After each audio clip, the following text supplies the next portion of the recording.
Monster kill! Battle begins. Drafts. I mean, this Night Stalker was picked relatively early, so we just assumed it was going to be position 1 from Saberlight side, and it is. But with that last pick, Phoenix, a little bit of a little difference maker here potentially for OG. I mean, it's Yuragi playing the Alchemist. We saw the position 5 from Seb not too long ago. It looked honestly kind of pathetic, but... Bit pathetic. A lot of 5s The fact that you're able to flex it in some capacity, yeah, which they did. It's a big deal. Nice, That's a nice big job deal here from OG. Yeah. But looking at these drafts, I think Phoenix is a hero that, honestly, I expected to see a lot more Phoenix into Night Stalker in the previous DPC tour and also this tournament. It's like one of the hardest counters in the game, if not the hardest. It is so annoying. Even if it's on your team, it counters it. Because it turns into day, and you're just slowly running around. You're quite pathetic on Night Stalker. And obviously, anytime you are using Dark Ascension, Phoenix is going to probably want to use the egg as well, because that means a fight is happening. Okay, now the real question, as this is a very stupid one, so we're going to have to hold off because there might actually be something important here. The fight for the rune with Stormstormer and company looks like Entity will win it out with OG just backing away. What gets priority? I know that this hero's not in the game, so don't go off on that. All right. Luna ult or Supernova? I think Supernova takes priority over everything. Over everything? I think so. Okay. But I have been I was going to say, that would have been about a hilarious counter to the counter. No way. No way. I mean, that'd be sick, actually. I know. I think it would even be cool if they tried it and it just pathetically failed. I would still be impressed. I would still be impressed that the fact that this mechanic exists, I think, is really cool, and I hope that they do this with like more heroes in the future. As Amar has the early crush, accompanied by Seb with the Nature's Attendants. He's gonna, that's a big damage soul assumption to Amar. Definitely has to be a bit careful. And Toby, naturally, he is rushing a crap load of mangoes. Yep, typical. So he wants to keep putting out this harass. I think with Clockwork, this is like particularly feisty. This is a nice combo. Like Clock does so much little magical damage running at people, and also like he gets hit as well. Like look at him getting hit. So Toby's gonna constantly have stacks of soul assumption down in the bot lane. So it might be a bit of a rough lane for OG, but we'll see. On the top lane on the other side, I mean, would you consider this a good Alchemist game as a position 1? Yeah, it's pretty good. I mean, there's some tower push in the Visage, but I feel like Night Stalker, like generally any lane against Night Stalker is kind of a free lane. He's basically useless until 5 minutes because that's when the nighttime is. And so, yeah, Alk is fine here. I think Alk does very well against TA if they're both allowed to have a free game. You get Radiance, you have Acid Spray. It's multiple ways of taking off the refraction charges. I don't think this is a free TA game by any means, but they do have the minus armor draft. They've got good vision for her. So I see why they picked it, but it's not like one-to-one, like, oh man, they picked TA into Alk. That's so crazy, you know? It's not like that. No. And from Amar's perspective, the first thing I think of with Slardar and him is this Mask of Madness. Does he do this every single game?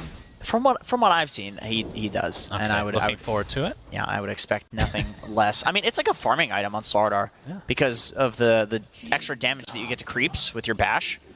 I think it's super reasonable, and Mask of Madness too. It puts you to this threshold where like against most heroes, you can just man up on them and like almost perma bash them. It's especially good now that you get those little puddles whenever you ult somebody, because if you Mask of Madness and you got the puddle speed as well, you are able to just stick on top of somebody. It's insane. And you get the extra regen if you get the Aghanim Scepter, which he probably will not get because he's more right-click. As Taiga does take heavy damage in this top lane, but dives away. Very good skill in that dive, of course. Icarus dive. For those out there not... that is an S-tier skill. A tier 1 skill to get away. Skill, yeah. But... S for Icarus. Okay, not sure where you're going with that one. That's it. But looking at the two lineups, do you have a preference? I like OGs. I feel like this is a pretty free Alchemist game. And as Synderin said... Oh, who? Synderin? Okay. What was it that he said about Alchemist? It's an Alchemist game. No, that's not what he said. Yeah, it is. No, he said Alk is very good against Templar Assassin in a one-to-one matchup. Oh, okay. Didn't I tune him out a lot, so apologies. Yeah, that's all right. I don't tune you out, though, because you're a very good caster. Appreciate that. Very good. You need all the help you can get. Yep. But Stormer in the mid lane, as you talked about, the TA versus Puck matchup, something we've seen a lot of. Maybe not as much recently because I think there's been a lot of position 1 TAs these days. Is going to get ganked by Seb, but the Centaur not in range to get the old stomp off. And looking for this water rune. He's going to take an illusory orb, though, and BZM just blocking him off. So nicely done, as he could probably get the other one as well with the cover from Seb. Nice mid rotation, very nice mid rotation. Just like given how the lane was going, that feels really bad to be Stormer. Like he's having to walk all the way back to Fountain now with no boots. Oh, CD. Okay. All chatting that. So don't hit that shift key. Little fat finger there from Fishman. So they do communicate using in-game text. That is weird. That is interesting. Oh, Seb setting up a little bit of damage onto Fishman. Wants to get some use out of this Centaur, as he will have a heart attack soon enough. Top lane, though, the chase is on to Taiga, who gets through the little avenue in the trees. Concoction from Yuragi. Oh, kind of puts that to an end as well. So no first blood yet from either side. No, just slow and pathetic harass going out between both supports.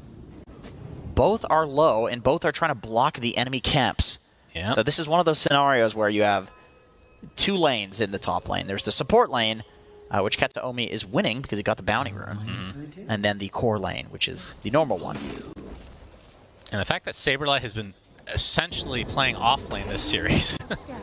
We talked about he's playing position 1 kind of, but now he's been off lane. It's kind of interesting. They have that flexibility as the Cogs with the battery assault setting up the soul assumption, but Seb trying to position himself on the other side of Fishman to try to slow him down so that Amar can hit him a couple more times, but looks like that's going to be broken up as well.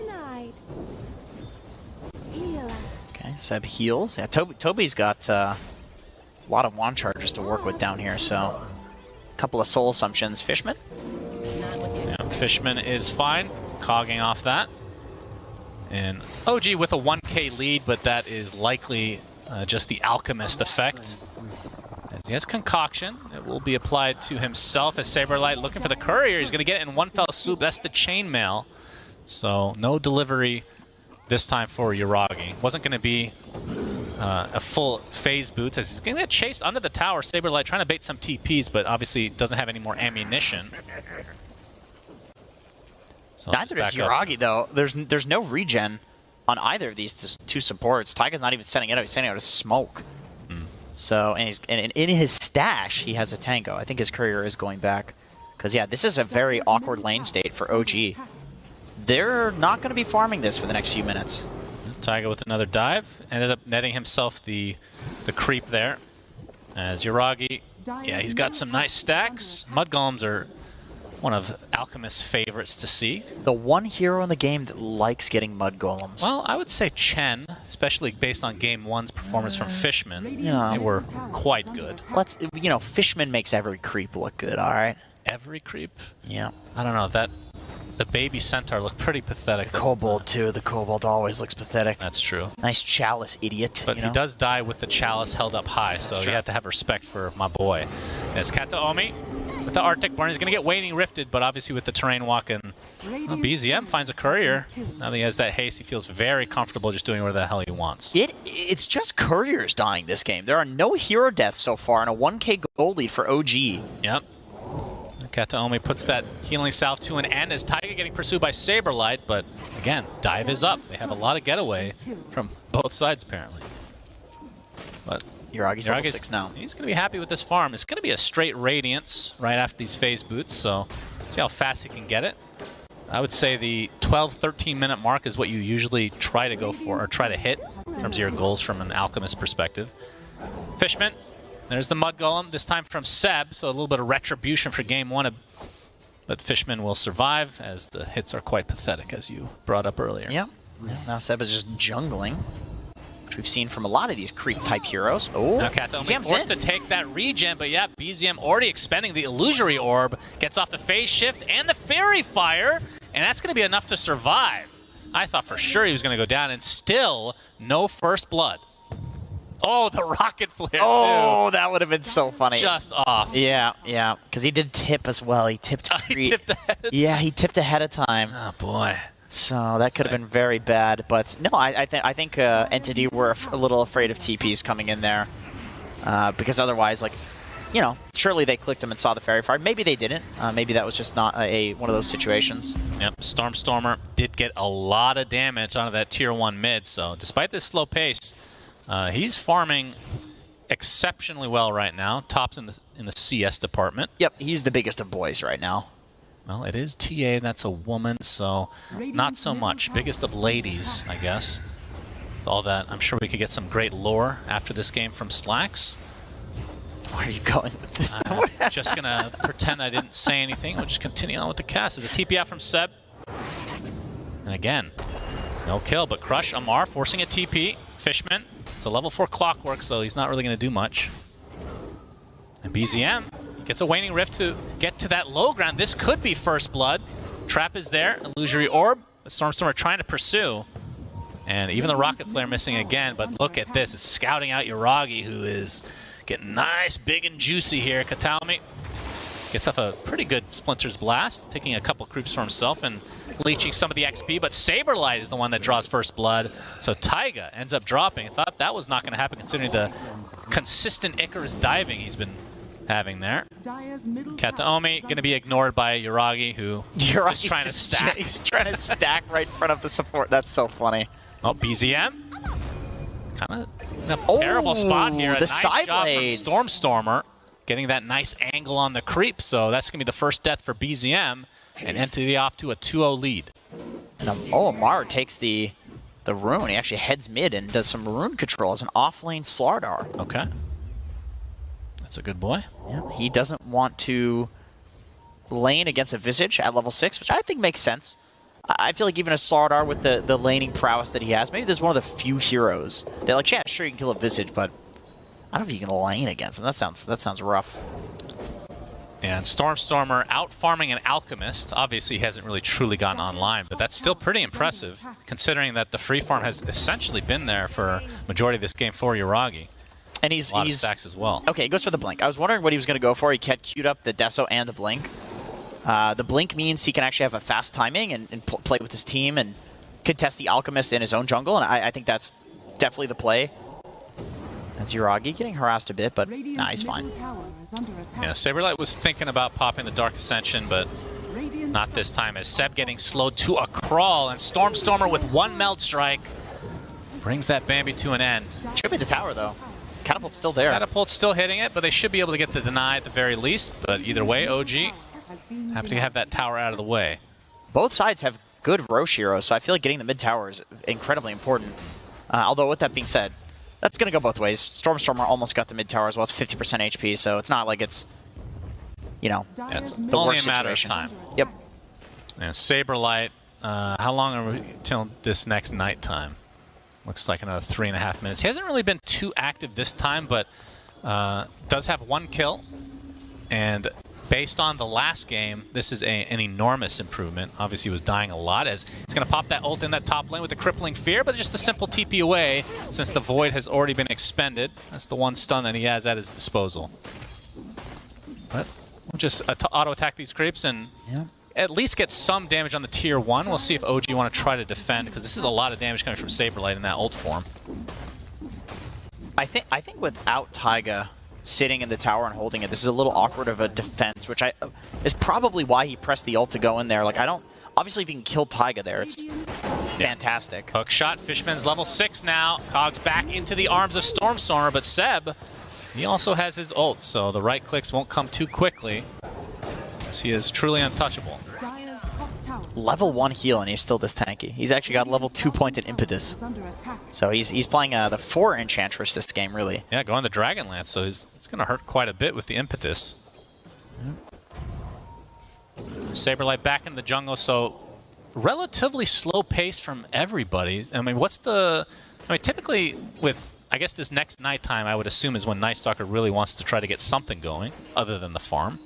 I mean, we also did see, I think it was him as well playing it, the Aghanim Scepter, just to help him farm even more.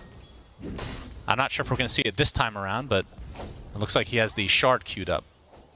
Yeah, I don't know about I mean, I feel like in that game where he got the Ags, he was more in like the farming role, whereas he's got a TA this time, so TA is going to be like consuming all the creeps on the map. I mean, it's always a bit awkward to be Night Stalker versus Phoenix, because, you know, if you're just going around like purely nighttime, well, then Phoenix can change that in an instant, right? So I think other people should be played around, other items. Oh, Fishman looking for an opening, but you can see that Amar is here as well to accompany Seb. Actually pops the sprint. So we're going to see the coil with the egg being placed. It's going to be broken. Stormstormer just trying to limp away. The right clicks are doing quite a bit of damage. He's going to get dove on, but looks like he will survive. As now Fishman, with that corrosive haze, will likely be brought to an end, although he dodges out the crush, but it's not going to matter. It's going to be a 2-for-0 as the Visage and Clock die on the side of Entity. Good. Kataomi does have ult, though. Winter's Curse available. Not really finding a good opening here, as Armlet now finished for Amar. Yeah, Saberlight has no ult. Well, now he does, but he did not have ult. It was not nighttime, so he's completely useless. There's just no way to fight that for Entity, especially if Toby goes down, because I feel like Toby is the strong hero right now. Obviously, Stormstormer is the most farmed on the team, but Toby's like the hero that really wants to fight right now. He's got a Vlad's. Only 2 points in Gravekeeper, so he did go down in that fight, but he wants to fight. He wants to run around, take towers, which is exactly what they're going to do. And now the push onto the tier 1. The fortification's there, but OG might have to give this up, considering the amount of the Radiance online, so around the 15-minute mark. Not too shabby from OG. So both tier 1s down, and there's no way they're going for Roche, is there? Are they actually? Okay. Yeah. I have the double meld available if they really want to go for it, and this is going to be a nice Roche attempt. You can see OG on the other side of the map. They're going to take out the tier 1 tower. I'm not sure if they even know this is happening. They just scanned, so now they do, but it's too late. So this is a really nice pickoff for Enty. You're talking about both lineups can't take Roche, so yeah, taking full advantage of just being in the right time or right area at the time. Pretty important, because we saw the Puck Coil and Phoenix Egg combo onto Stormstormer the previous fight. It was enough to not kill him, but at least take him out of the fight. As BZM, he's got to be careful, dude. That's a Night Stalker. Yep. And obviously Crippling Fear. We've seen it so many times against Puck this tournament. A lot of times you get the Force Staff on Puck to try to counteract it, which he's actually opting for a Ghost Scepter. Similar idea, okay. just to survive during the duration of it. And also, you know, TA Visage, these heroes are primarily physical damage. So I do like this. I think it builds into an eventual Ethereal Blade. So this is kind of the greedier option, because I don't think BZM's game is bad. Like, he's got an Alex, so he's not farming, and then his offlaners Amar, so he's not farming. But his game's not bad. He's 1-1 and has tons of XP. This does feel like a game you could go for an Orchid on somebody from Entity's side to try to punish this a bit, because you won't be able to get a whole lot off for Puck, because you don't want to go for like a Yule's on top of all of this. Is Saberlight again being TP'd out in front of. We've seen Orchid from Visage from time to time, but it happens, yeah. Even Clockwork sometimes gets Orchid, but he's a pathetic 5 position, so yep, it happens. Literally no way he's going to get farmed for that. And it is natural nighttime for Saberlight. See if he wants to pick up the pace a bit. I'm used to seeing, I mean, he does have the shard now, so can eat the, well, if he wants to eat an Enchantress creep, he can. Zuragi kind of getting forced out of the jungle, but he got most of that farm, so he's going to be perfectly happy as he is working on the BKB. Taiga, no dive, thanks to the Crippling Fear and Saberlight. It's pretty damn good ability against both Puck and Phoenix to have these getaways, and they don't want to build items to try to counteract. No, they don't. They don't. Now it's a good time to, like, anytime a Phoenix is dead, I think Saberlight is really happy to fight, obviously because the nighttime, the daytime factor. Oh, mid. Yep, coil, but there's the ult pop by the Night Stalker. Trying to get that silence off. Instant Ghost Scepter from BZM, but there's the curse onto Alchemist just to try to delay things. You can see Amar keeping everybody at bay here, taking some right clicks from Stormstormer. A couple more will do it. He's going to armlet toggle and survive, though, as Yuragi with the BKB focusing on Kataomi. Going to get these two supports relatively easy along with the Night Stalker. So 3-for-0 as OG looks to take this fight in spades. That's the Aegis down as well. He's dead twice. Absolutely. Toby's here, though, with his familiars. But if he's not careful, everybody's going to go down on the side of the Entity. That's going to be the 4th down. Toby left to his own devices and will likely get chased down. All this impetus damage is a double kill from BZM. and OG lose absolutely nothing, and that is against an Aegis. Ghost Scepter really paid off in that fight for BZM, and also the fact that Amar went for Armlet instead of going for the Mask of Madness build. Stormstormer couldn't kill him. I think he okay, well. Yeah, Taiga's dead, so gonna get a freebie. Get some revenge here, but still, just the support's going down in these like in-between fights, if you want to call it that. But Amar, his armlet toggling, definitely working out that time. And also just the armor from the armlet is enough to, like, look how tanky he looks to Stormstormer when he tries to turn around and take this fight. They have to back off of BZM. Yeah. BZM is also not right-clicking Yuragi because of the Ghost Scepter. Amar's in the side and getting focused. The only thing that goes down is the Courier. Oh, I didn't even notice that before. That was an extra right-click that could have been applied to Amar, but it was the Courier. And so I'm not sure if that was a misclick, but... No, it got side-bladed. Oh, okay. Which apparently can happen. Oh, yeah, we've seen that before. As the exact same shot of Seb. That's just a replay from game number 2. Getting tricked by that one. That was... I've seen Cogs that before. from Fishman. He's just going to get jumped on by Yuragi, who now has that Blink Dagger, so... Oh, geez, starting to run away with this a bit. Obviously, a 7K lead looks like a lot, but it is an Alchemist, of course. So, production, of course, is telling us that Seb does smile a lot. That's the first time I've had production tell me that was actually awesome. Yeah. I didn't even know they could talk to us. A 7K lead for OG, though, as a Blink Dagger now on BZM. And if Entity is not careful, OG can really open this up with another one fight. And I feel like that's going to be quite difficult for Entity to get back into the game. Yeah, I mean, I do feel like it's passing the point where TA can have this, like, monstrous snowball to deal with an Alchemist, especially if you're going to go down. Stormstormer's all alone, and the Corrosive Haze means that there's no shenanigans coming out of that meld. Oh, and Amar Big steals the pick off kill. for OG as Yuragi just picking them apart all over the map.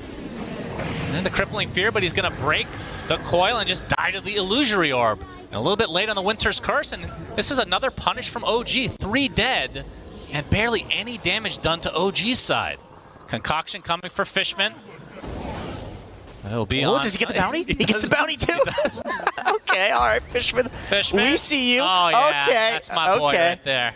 Yeah, that was I mean, they're still losing. Yes, that is the that's the brown lining of that. Right, right. The whole skid mark of Dota, I see. The win probability is at 87%. And yeah, OG... It's not over yet, obviously, but if they do win, it'll be a face-off against PSG LGD, which is going to be a pretty damn hype matchup. Despite PSG LGD just crushing everyone not named Sonics. Previous major winners, though, you know, so you can't, you know. Momentum. Momentum, that's the name of the game for OG. And in this game, they also do have quite the momentum. It is looking rough for Entity to take any fight. Yeah. I think there's good counters to TA, who might be they have vision. Here. Looking for the opening. There's the coil. Blink by Amar into the bash, but the counter hookshot comes in. But look at this damage. Concoction onto 2 heroes. And again, OG getting away with murder with no reciprocation whatsoever from Entity's side. 5-13. And again, that doesn't really tell any of the story. Because ever since that fight with the Aegis, when Entity had the Aegis, I think they've killed 1 support and lost like 10 heroes. Yeah, what does that say about the draft, I guess, that can happen? Are you I'm just asking me? Yeah, what do you think there, Shanna? Well, I think maybe OG figured out Entity a bit. They forced Saberlight into the off lane every single time, which... doesn't answer my question. Yeah, I'm just trying to GS here, Jenkins. I'm not the analyst, thank you. OG's good. There's my answer. Yeah, yeah. Player MVP. Oh, there we go. That's good. Oh my goodness. All right. He was 4-10 MVP apparently in that game number 2. That's a bit mean. He's gonna go kick Production's ass. Entity, they're smoked up. They absolutely need to win this fight. Yeah. Gonna try to force it out here. As Amar, he's gonna break it. Saberlight with the initiation, crippling fear, but gonna try to take down the Phoenix to start. He has a Ghost Scepter himself.